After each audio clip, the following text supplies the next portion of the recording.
Vitória sobre Ipatinga faz Cudê quebrar jejum de 20 anos e a partir de agora é força máxima para buscar entrosamento ideal. E aí, dos outros jogos do final de semana e o primeiro técnico demitido no estadual, pra gente repercutir essa vitória do Atlético e as confusões também no Ipatingão. Bom, realmente um jogo que não foi vistosamente técnico, né? Muito prejudicado por conta do gramado, do calor e também, claro, da presença dos reservas do Atlético, né? Foi um time totalmente inesperado, a gente vinha batendo aí ao longo da semana que a gente esperava algumas mudanças, claro, mas o técnico Eduardo Cudê resolveu surpreender a todos e dar ritmo também a todos do elenco. Então colocou jogadores que não vinham jogando, não tinham estreado na temporada, né? Que é o caso do Hever, o próprio Rubens, autor do gol, e o Eduardo Sacha. Eles ainda não tinham entrado em campo nos dois primeiros jogos da temporada e estrearam no ano lá em Ipatinga.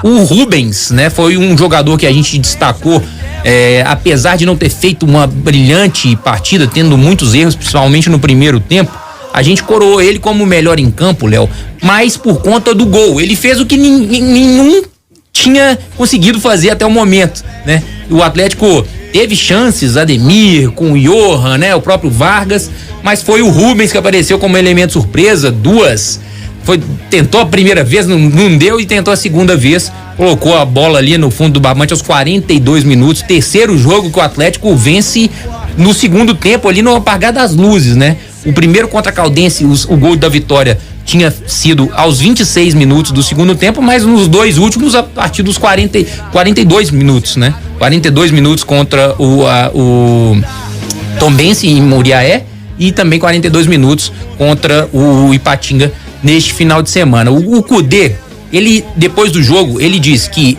precisa muito melhorar, claro, mas ele já sabe que existe uma ideia definida, já mostrou claramente que existe uma ideia definida.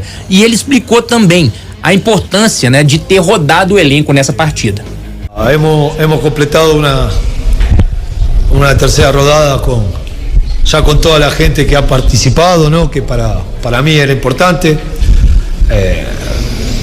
Vamos construyendo, es difícil cuando no se sostiene un equipo conseguir ya el engranaje perfecto, pero sí que bueno, necesitamos trabajar con un grupo y tener a todos en el mismo nivel de competencia para lo que viene por delante, siempre repito, y bueno, creo que volver a ganar es bueno para seguir corrigiendo cosas, para seguir mejorando, y bueno, y agradecerle a la gente, otra vez una concurrencia muy grande,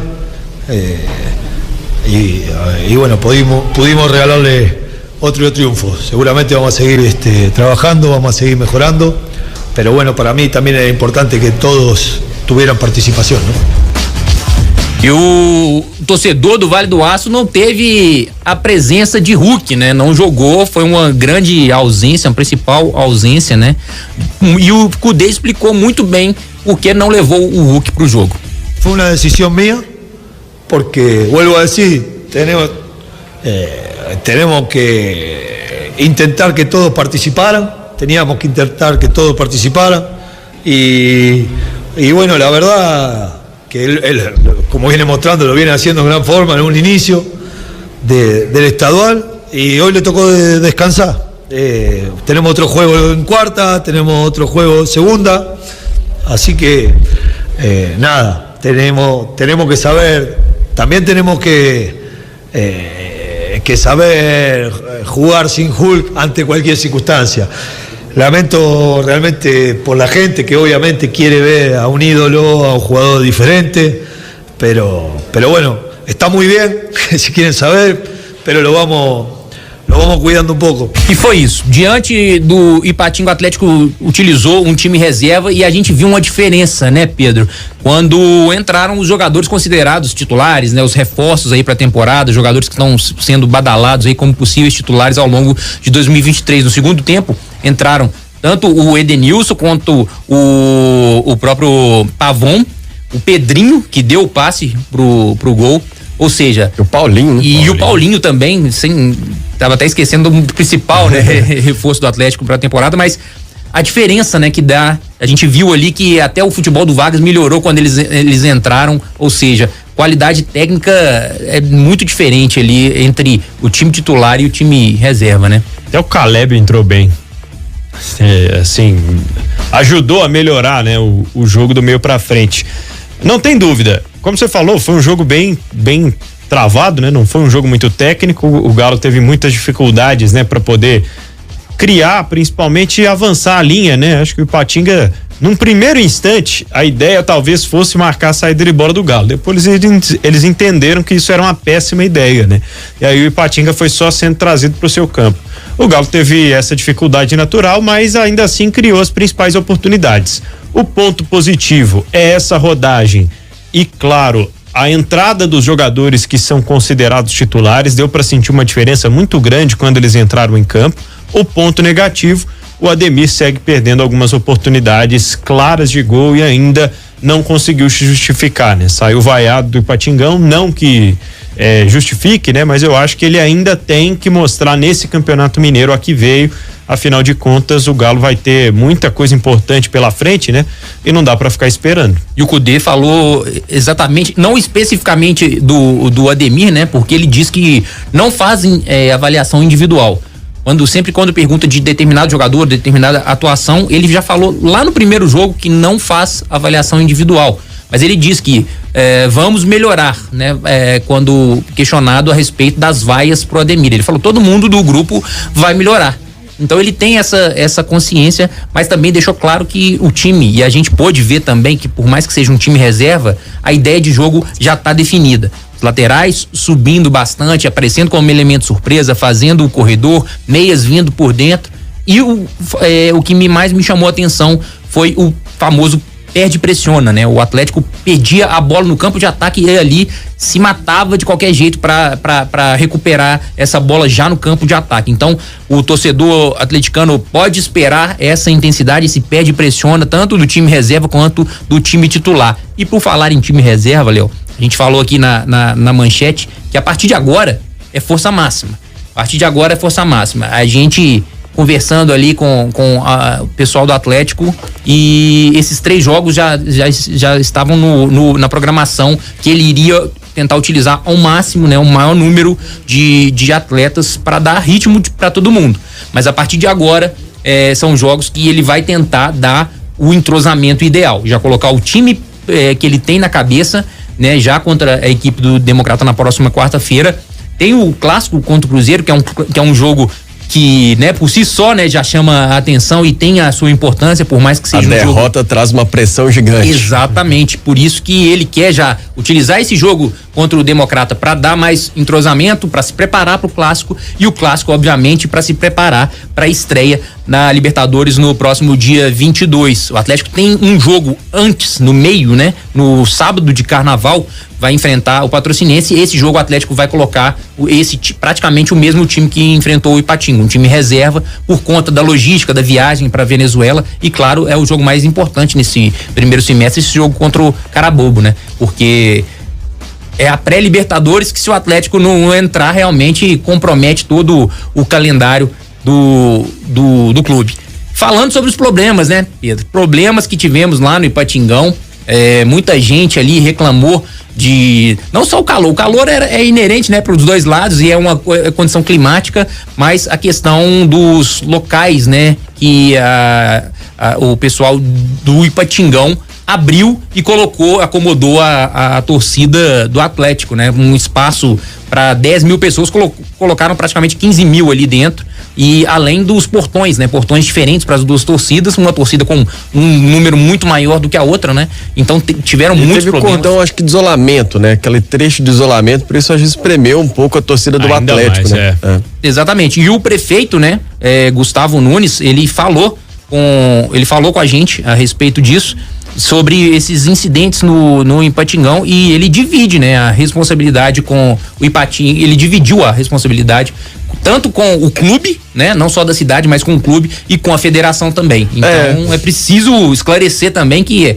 todo mundo aí tem uma parcela de culpa, né, Léo? É verdade. Quando acontece algo nesse sentido, né, e a gente procura uma autoridade, outra autoridade, e todo mundo vai dividindo a responsabilidade nesse momento. Ou colocando a responsabilidade pro outro.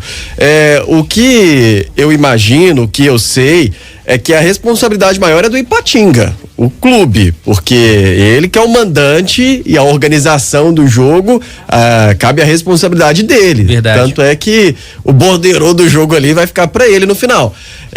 A Federação Mineira de Futebol organiza o campeonato estadual, então ela também tem essa responsabilidade de seguir conferindo se tá tudo entre os parâmetros do que é necessário para o jogo, para alocar o torcedor. E a administração do estádio é municipal, então a prefeitura também tem ali a sua parcela nesse sentido. Mas era algo que Ipatinga estava há tanto tempo sem um jogo, né, desse nível, de receber os grandes da capital. O Ipatinga tá voltando agora ao módulo 1 do campeonato, então fica a sensação de que estava tanto tempo sem acontecer um jogo com um grande público por lá, que se esqueceram mais ou menos de fazer essa divisão. E outra, né, um fator também que colaborou, imagino, demais, foi o forte calor, né? Tanto é que, apesar do jogo começar às 7 horas da noite, tivemos uma parada técnica no primeiro tempo para Atlético e Ipatinga. Então, duas situações que combinaram e que poderia ser um pouquinho pior, né? Essa situação atípica, esses incidentes.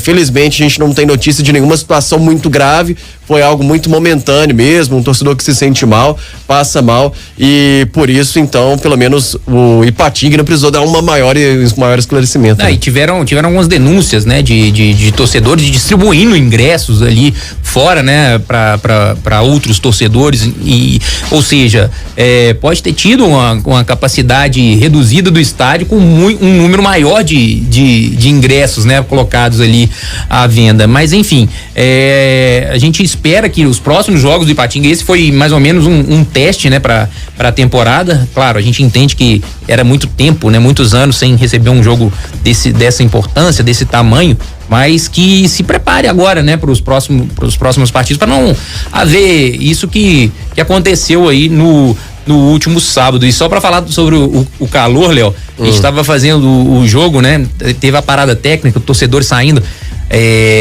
passando mal. 30 graus, né? Foram 30 graus à noite. O Atlético reclamou do calor de Moriaé, tava 31 graus em Moriaé. Aí você imagina o calor que tava realmente, né? Pra noite de Ipatinga. E a gente conhece Ipatinga, sabe que lá é abafado, venta pouco, principalmente ali na área do Ipatingão, por mais que tenha o Parque Ipanema ali do lado. Mas ali fica uma sauna ali, né? Para os jogadores, realmente o desgaste deve ter sido muito grande. Finalizando, né, o próximo jogo do Atlético, quarta-feira, o Atlético que já volta, boa parte do elenco já vinha treinando já no sábado, né, o pessoal que ficou aqui, alguns titulares ficaram aqui na cidade do Galo, seguindo o Hulk, o Patrick, o próprio Mariano. Quem sabe a gente pode ver a volta do Mariano aí já na próxima quarta-feira. O Pavon já voltou, né, já entrou no segundo tempo da partida contra o Ipatinga, já recuperado da lesão. E a boa novidade foi que ontem o meia Zarate, né, treinou, correu em volta do campo, e isso deixa o torcedor já otimista, né, com relação à participação dele numa possível estreia de Libertadores. A tendência é que ele, até o jogo contra o Carabobo, seja liberado. Muito bem, boa notícia. Daqui a pouco tem mais Galo aqui com o Fernando Martins e Miguel Léo Campos, rodada 3 no Campeonato Mineiro, portanto, que no sábado, aliás, na sexta-feira, começou com aquele empate, né, lá em Valadares, 1-1 Atlético e Democrata. O Atlético hoje seria o melhor segundo colocado, né, entre os 3 grupos. O Vila ganhou do Democrata na Arena do Jacaré, gol do Dodô no segundo tempo, 1-0. Tivemos a vitória do América sobre o Cruzeiro com o Henrique Almeida e a vitória do Galo sobre o Ipatinga com gol do Rubens. E aqui os outros jogos, vamos lá. Também nesse sábado, Pouso Alegre e Patrocinense, 3-2. O Neto Costa abriu o placar para o Patrocinense, mas o Pouso Alegre virou com Renato Vischi, Rodrigo Carioca e também o Ingro. E o Neto Costa ainda fez um outro gol, 3-2 para o Pousão. O Tombense goleou a Caldense, 3-0. Joseph Clayton e Guilherme Santos. Por este resultado, a diretoria da Caldense publicou na manhã de hoje: Jean Rodrigues não é mais o técnico da veterana A diretoria da Caldense se reuniu, optou por encerrar o ciclo do técnico Jean Rodrigues na equipe. Foi a terceira passagem do treinador pela Caldense. 3 rodadas, já temos o primeiro técnico que caiu, Léo. Caldense só tem 1 ponto no Campeonato Mineiro até agora. Vamos lá na classificação pelo grupo A. O Galo é líder, 100% de aproveitamento, 9 pontos. O Atlético é o vice-líder, tem 5. Pouso Alegre tem 4, é o terceiro colocado. E o Vila Nova é o quarto, tem 3 pontos. No grupo B, grupo do América, Coelho também com 100% de aproveitamento, 9 pontos. O Democrata de Sete Lagoas tem 1 ponto, é o segundo colocado. A Caldense com 1 ponto é a terceira colocada. E o Patrocinense é o quarto lanterna desse grupo B. No grupo C, já o grupo mais acirrado, talvez até agora, Democrata de Governador Valadares é o líder, tem 5 pontos. Cruzeiro é o vice-líder, tem 4 pontos. O Tombense é o terceiro colocado com 3 pontos. E o Ipatinga não pontuou. O Ipatinga que tem 2 jogos a menos na tabela de classificação. Lembrando que venda de ingressos para Atlético e Democrata de Sete Lagoas, jogo que acontece nessa quarta-feira às 7h15 da noite, já começou. A venda começou hoje às 11 horas da manhã.